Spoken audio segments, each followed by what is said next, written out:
ओम शांति। बड़ों का रिगार्ड रखना यह भी दैवी गुण है और इस दैवी गुण को हमें ज़रूर धारण करना चाहिए। छोटों से मोहब्बत करें, बड़ों का रिगार्ड रखें, क्योंकि ज्ञान जो है वो भक्ति का फल है। जब भक्ति पूरी होती है तब ज्ञान मिलता है और ज्ञान से ही हमारी गति सद्गति होती है। तो बाबा कहते बच्चे, ज्ञान माना समझ कर हमें अपने जीवन को आगे बढ़ाना चाहिए। एक एक बात को अगर हम समझते हैं तभी हम पुरुषार्थ कर आगे बढ़ते हैं। 8 तारीख की वाणी है, मीठे बच्चे अपने से बड़ों का रिगार्ड रखना यह भी दैवी गुण है। जो होशियार अच्छा समझाने वाले हैं उनको फॉलो करना है। प्रश्न है, सतयुग में कोई भी भक्ति की रस्म रिवाज नहीं होती है, क्यों? उत्तर, क्योंकि ज्ञान का सागर बाप ज्ञान देकर सद्गति में भेज देते हैं। भक्ति का फल मिल जाता है। ज्ञान मिलने से भक्ति का जैसे डाइवोर्स हो जाता है। जब है ही ज्ञान की प्रारब्ध का समय तो भक्ति तप दान पुण्य करने की जरूरत ही क्या है।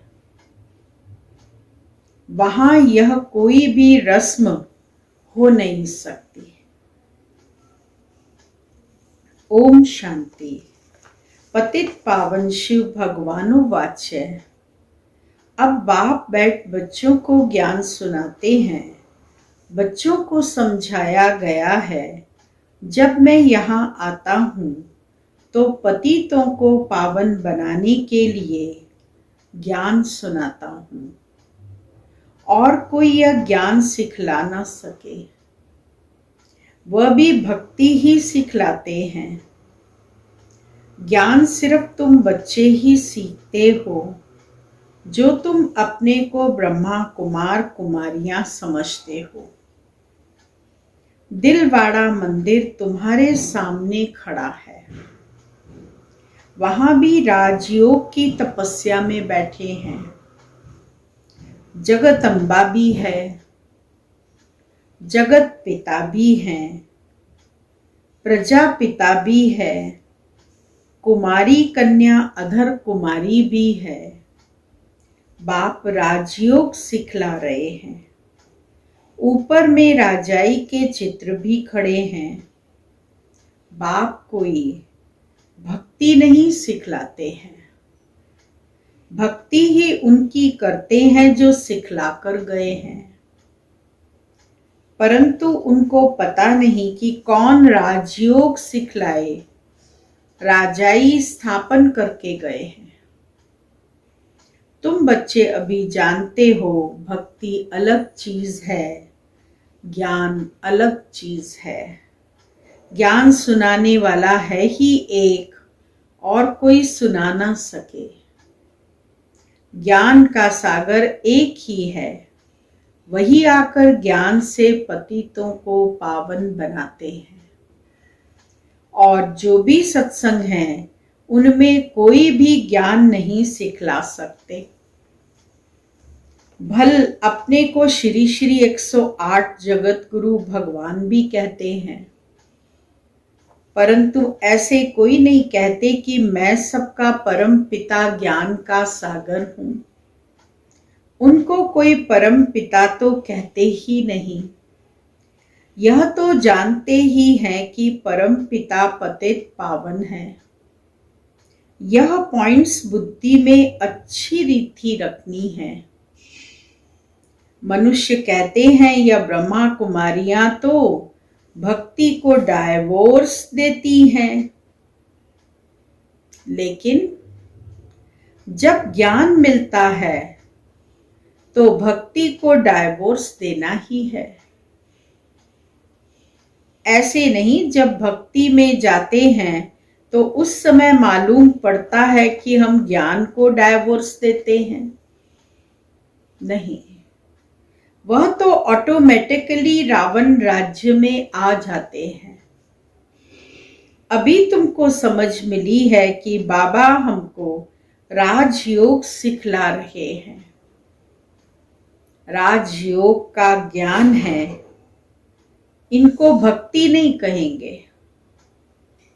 भगवान ज्ञान का सागर है, वह कभी भक्ति नहीं सिखलाएंगे। भक्ति का फल है ही ज्ञान। ज्ञान से होती है सद्गति। कलयुग के अंत में सब दुखी हैं, इसीलिए इस पुरानी दुनिया को दुख धाम कहा जाता है।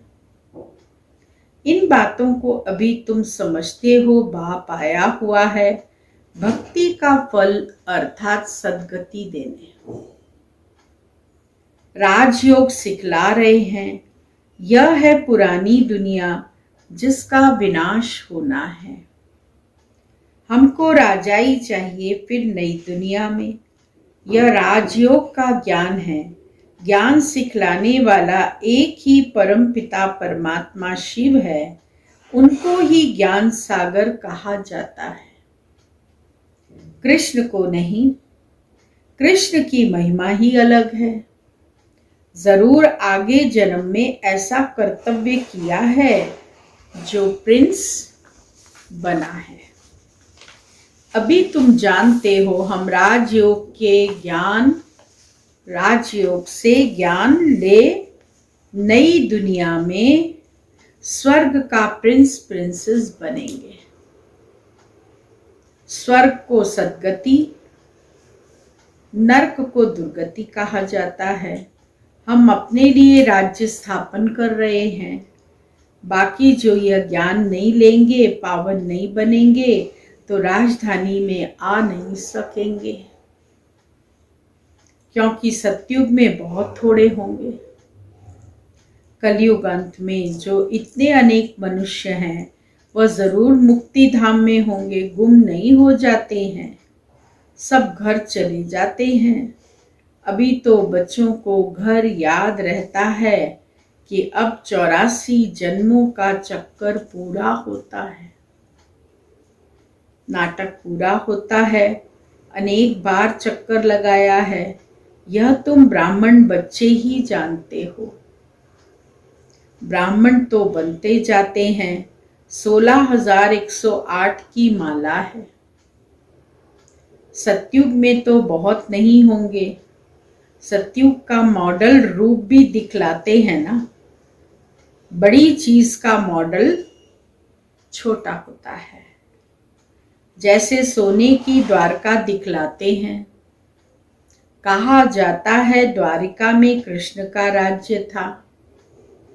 अब द्वारका में कहेंगे व दिल्ली में कहेंगे। जमुना का कंठा तो यहाँ दिल्ली में है, वहां तो सागर है। यह तो बच्चे समझते हैं जमुना का कंठा था कैपिटल। द्वारका कैपिटल नहीं है। दिल्ली मशहूर है। जमुना नदी भी चाहिए, जमुना की महिमा है, पर स्थान दिल्ली को ही कहा जाता है। बड़ी गद्दी दिल्ली ही होगी। अभी तो बच्चे समझते हैं भक्ति मार्ग खलास हो, ज्ञान मार्ग होता है। यह दैवी राजधानी स्थापन हो रही है। बाबा कहते हैं आगे चल तुमको सब मालूम पड़ जाएगा। कौन कौन कितना पास होते हैं, स्कूल में भी मालूम पड़ता है। फलाने फलाने इतने नंबर से पास हुए, अभी दूसरे क्लास में जाते हैं। पिछाड़ी के समय जास्ती पता पड़ेगा कौन कौन पास होते हैं, जो फिर ट्रांसफर होंगे। क्लास तो बड़ा है ना, बेहद का क्लास है। सेंटर्स दिन प्रतिदिन बढ़ते जाएंगे। कोई आकर 7 रोज का कोर्स अच्छी रीति लेंगे, एक दो रोज का कोर्स भी कम नहीं है। देखते हैं कलयुग का विनाश सामने खड़ा है। अब सतो प्रधान बनना है। बाप ने कहा है बुद्धि योग मेरे से लगाओ तो सतो प्रधान बन जाएंगे। पवित्र दुनिया में आएंगे, पार्ट तो जरूर बजाना ही है। जैसे ड्रामा में कल्प पहले पार्ट बज चुका है। भारतवासी ही राज्य करते थे, फिर वृद्धि को पाया है। झाड़ वृद्धि को पाता जाता है। भारतवासी देवी देवता धर्म वाले हैं, परंतु पावन न होने के कारण उन पावन देवताओं को पूजते हैं। जैसे क्रिश्चियन लोग क्राइस्ट को पूजते हैं। आदि सनातन देवी देवता धर्म है सतयुग में। सतयुग की स्थापना करने वाला है बाप।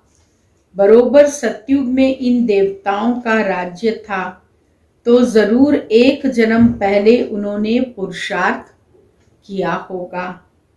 जरूर वह संगम ही होगा, जबकि पुरानी दुनिया बदल नई दुनिया होती है। कलयुग बदल सतयुग आना है, तो कलयुग में पतित होंगे। बाबा ने समझाया है, यह लक्ष्मी नारायण का चित्र बनाते हो व लिटरेचर छपाते हो तो उसमें लिख देना चाहिए कि इन्होंने इस सहज राजयोग के ज्ञान से आगे जन्म में यह पुरुषार्थ किया है। सिर्फ राजा रानी तो नहीं होंगे, प्रजा भी तो बनती है ना। अज्ञान में तो कुछ भी मनुष्य नहीं जानते, सिर्फ पूजा करते रहते हैं। अभी तुम समझते हो वे लोग पूजा करते हैं तो सिर्फ लक्ष्मी नारायण को ही देखते रहते हैं। ज्ञान कुछ भी नहीं। लोग समझते हैं भक्ति बिगर भगवान ही नहीं मिलेगा। तुम किसको कहते हो भगवान आया हुआ है, तो तुम पर हंसते हैं। भगवान तो आएगा कलयुग के अंत में। अभी कहां से आया? कलयुग के अंत में भी क्यों कहते हैं, यह भी समझते नहीं। वह तो कृष्ण को ले गए हैं द्वापर में।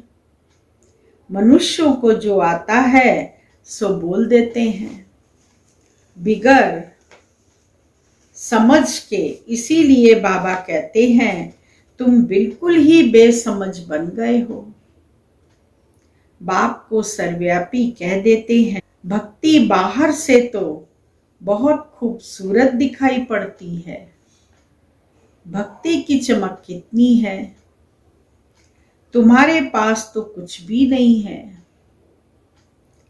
और कहां भी सत्संग आदि में जाएंगे तो आवाज जरूर होगा। गीत गाएंगे। यहां तो बाबा रिकॉर्ड भी नहीं पसंद करते।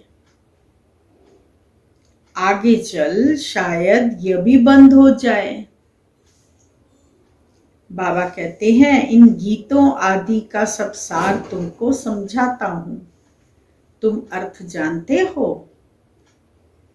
यह पढ़ाई है, बच्चे जानते हैं हम राजयोग सीख रहे हैं।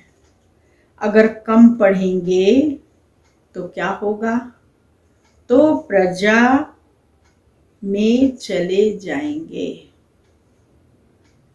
इसीलिए जो बहुत होशियार हैं उनको फॉलो करना चाहिए, क्योंकि उनका पढ़ाई में अटेंशन जास्ती है, तो उनसे फायदा होगा।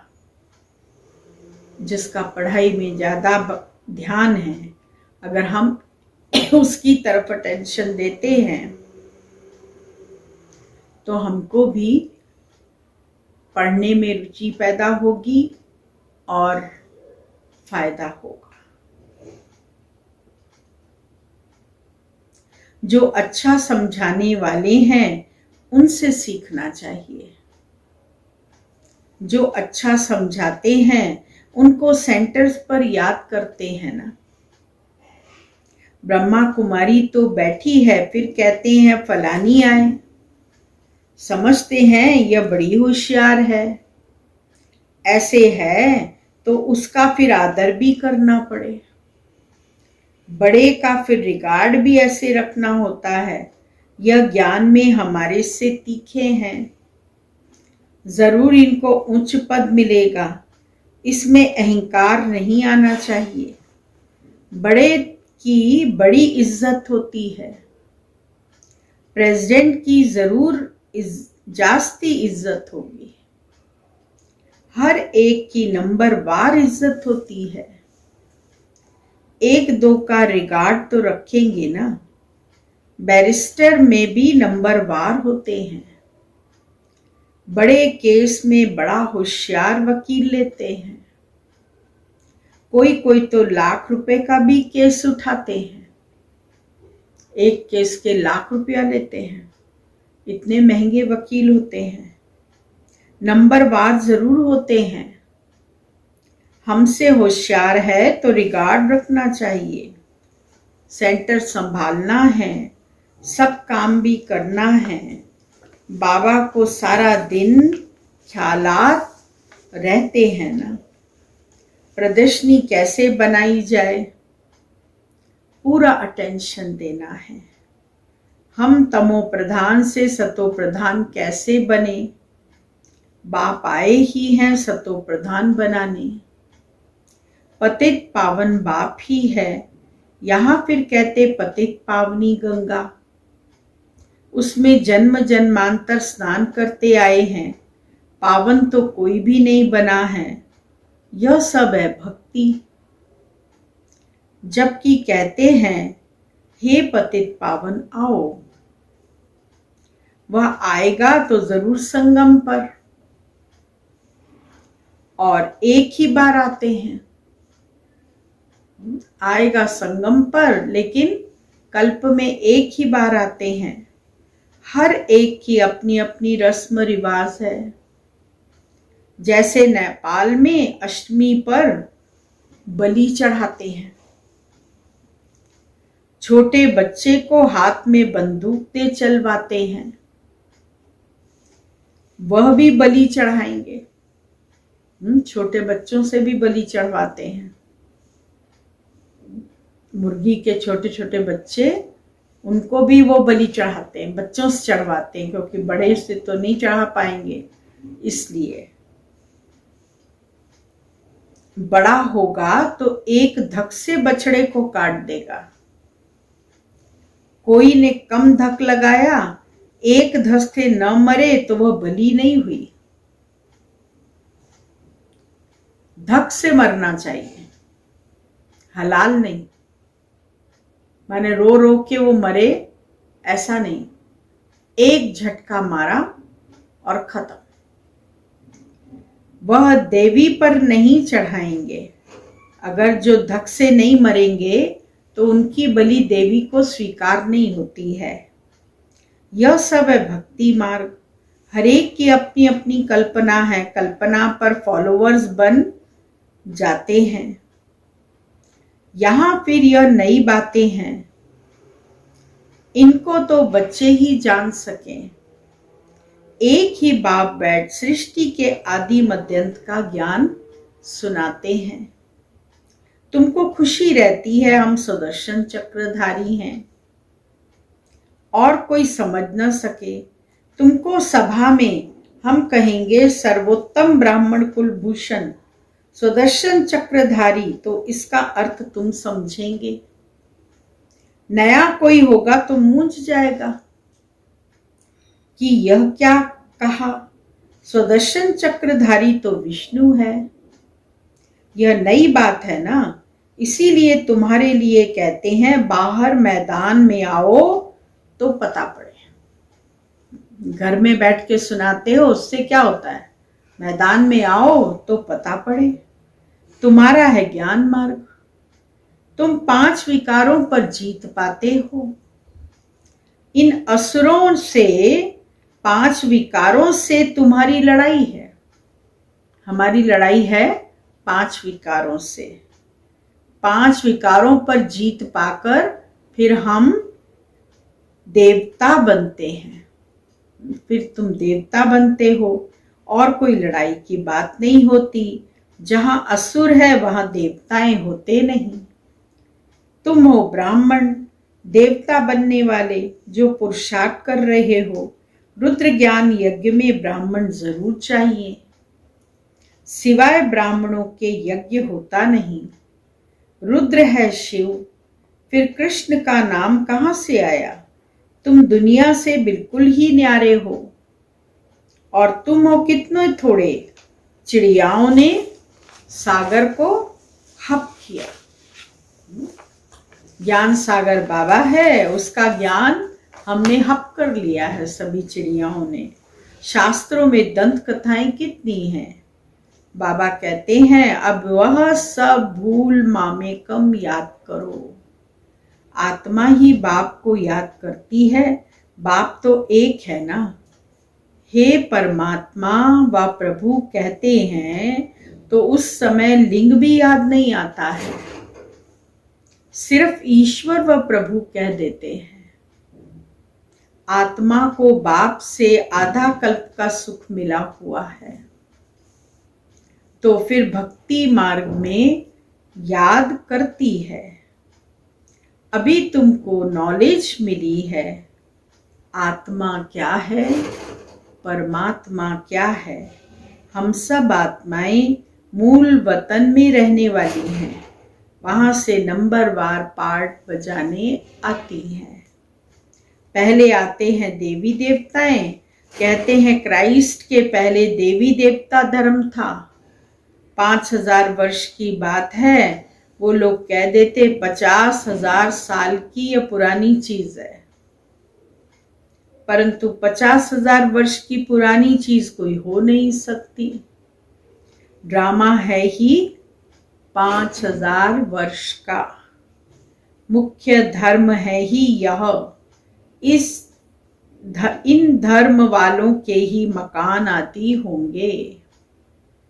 पहले पहले तो रजोगुणी बुद्धि थे, अभी तो और ही तमोगुणी बुद्धि वाले हैं। प्रदर्शनी में कितना समझाते हैं, किसकी समझ में थोड़ी आता है।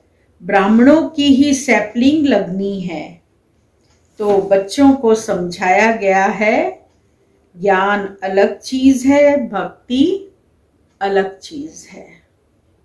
ज्ञान तो अलग है, भक्ति अलग है। ज्ञान से सद्गति मिलती है, इसीलिए कहते भी हैं हे पतेत पावन आओ, दुख से लिबरेट करो। फिर गाइड बन साथ ले जाएंगे। बाप आकर आत्माओं को ले जाते हैं। शरीर तो सब खत्म हो जाएंगे, विनाश होगा ना। शास्त्रों में एक ही महाभारत की लड़ाई गाई हुई है। कहते भी हैं यह वही महाभारत की लड़ाई है, वह तो लगनी ही है। सबको बाप का परिचय देते रहो। तमो प्रधान से सतो प्रधान बनने का उपाय तो एक ही है। बाप कहते हैं मामेकम याद करो तो विकर्म विनाश हो जाएंगे और आत्मा मेरे साथ चली जाएगी। सबको संदेश देते रहो तो बहुतों का कल्याण होगा। अच्छा, मीठे मीठे सिक्किलदे बच्चों प्रति माता पिता बाप दादा का याद प्यार। Good morning. रूहानी बाप की रूहानी बच्चों को नमस्ते। और रूहानी बच्चों की रूहानी बाबा को याद प्यार, गुड मॉर्निंग, नमस्ते। मुख्य सार है पहला पॉइंट, जो पढ़ाई में होशियार हैं, अच्छा समझाते हैं, उनका संग करना है, उन्हें रिगार्ड देना है, कभी भी अहंकार में नहीं आना। दूसरा पॉइंट, ज्ञान की नई नई बातों को अच्छी रीति समझना व समझाना है। इसी खुशी में रहना है कि हम स्वदर्शन चक्रधारी हैं। वरदान, एक बाप की याद में सदा मगन रह एक रस अवस्था बनाने वाले साक्षी दृष्टा भव। अभी ऐसे पेपर आने हैं जो संकल्प स्वप्न में भी नहीं होंगे, परंतु आपकी प्रैक्टिस ऐसी होनी चाहिए जैसे हद का ड्रामा साक्षी होकर देखा जाता है, फिर चाहे दर्दनाक हो या हंसी का हो, अंतर नहीं होता। ऐसे चाहे कोई का रमणीक पाठ हो, चाहे स्नेही आत्मा का गंभीर पाठ हो, हर पाठ साक्षी दृष्टा होकर देखो। एक रस अवस्था हो, परंतु ऐसी अवस्था तब रहेगी जब सदा एक बाप की याद में मगन होंगे। स्लोगन: दृढ़ निश्चय से अपने भाग्य को निश्चित कर दो तो सदा निश्चिंत रहेंगे।